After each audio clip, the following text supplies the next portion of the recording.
अपनी जेब से कोई भी नोट निकालिए और उस पर लिखी एक लाइन पढ़िए, मैं धारक को रुपए अदा करने का वचन देता हूँ। पर क्या अदा करने का वचन? पहले ये वचन सोने का होता था, लेकिन अब ये सिर्फ एक भरोसा है। सोने जैसी कीमती चीज से हम कागज के एक मामूली टुकड़े तक कैसे पहुंचे? तो चलिए आज जानते हैं पैसे के जन्म की कहानी।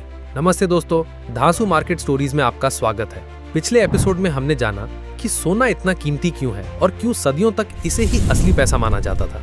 आप आई बटन पे क्लिक करके वो वीडियो देख सकते हैं। कल्पना कीजिए आप एक बड़े व्यापारी हैं और आपको व्यापार के लिए दूसरे शहर जाना है। आपको अपने साथ हजारों सोने चांदी के सिक्के ले जाने हैं। एक तो उनका वजन इतना ज्यादा और ऊपर से रास्ते में लुटेरों का खतरा। ये उस दौर की सबसे बड़ी समस्या थी। सोना बेहतरीन पैसा था, लेकिन उसे लेकर घूमना बहुत मुश्किल और असुरक्षित था। लोगों को एक ऐसी चीज चाहिए थी जो हल्का हो और आसानी से छुपाया जा सके और जो हजारों सोने जितना कीमती भी हो।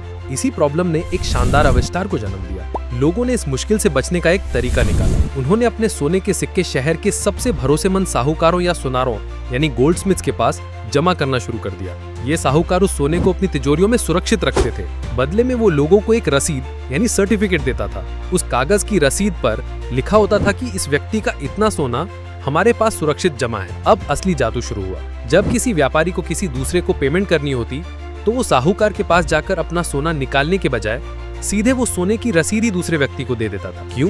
क्योंकि उस रसीद की भी उतनी ही कीमत थी जितना कि सोना, और उसे लेकर घूमना कहीं ज्यादा आसान और सुरक्षित था। धीरे धीरे लोगों ने सोना निकालना लगभग बंद ही कर दिया और इन्हीं रसीदों से लेन देन करना शुरू कर दिया। दोस्तों, अनजाने में ही सही, दुनिया के पहले कागजी नोट का जन्म हो चुका था। यही वजह है कि आज भी हमारे नोट पर रिजर्व बैंक के गवर्नर का एक वचन लिखा होता है, मैं धारक को रुपए अदा करने का वचन देता हूँ। ये लाइन उसी दौर की याद दिलाती है जब हर नोट एक वचन था, एक वादा था कि आप जब चाहें इस नोट के बदले बैंक से उतना सोना वापस ले सकते हैं। इस सिस्टम को गोल्ड स्टैंडर्ड कहा जाता था, यानी हर कागज का नोट सोने से जुड़ा था और उसकी असली ताकत सोना ही था।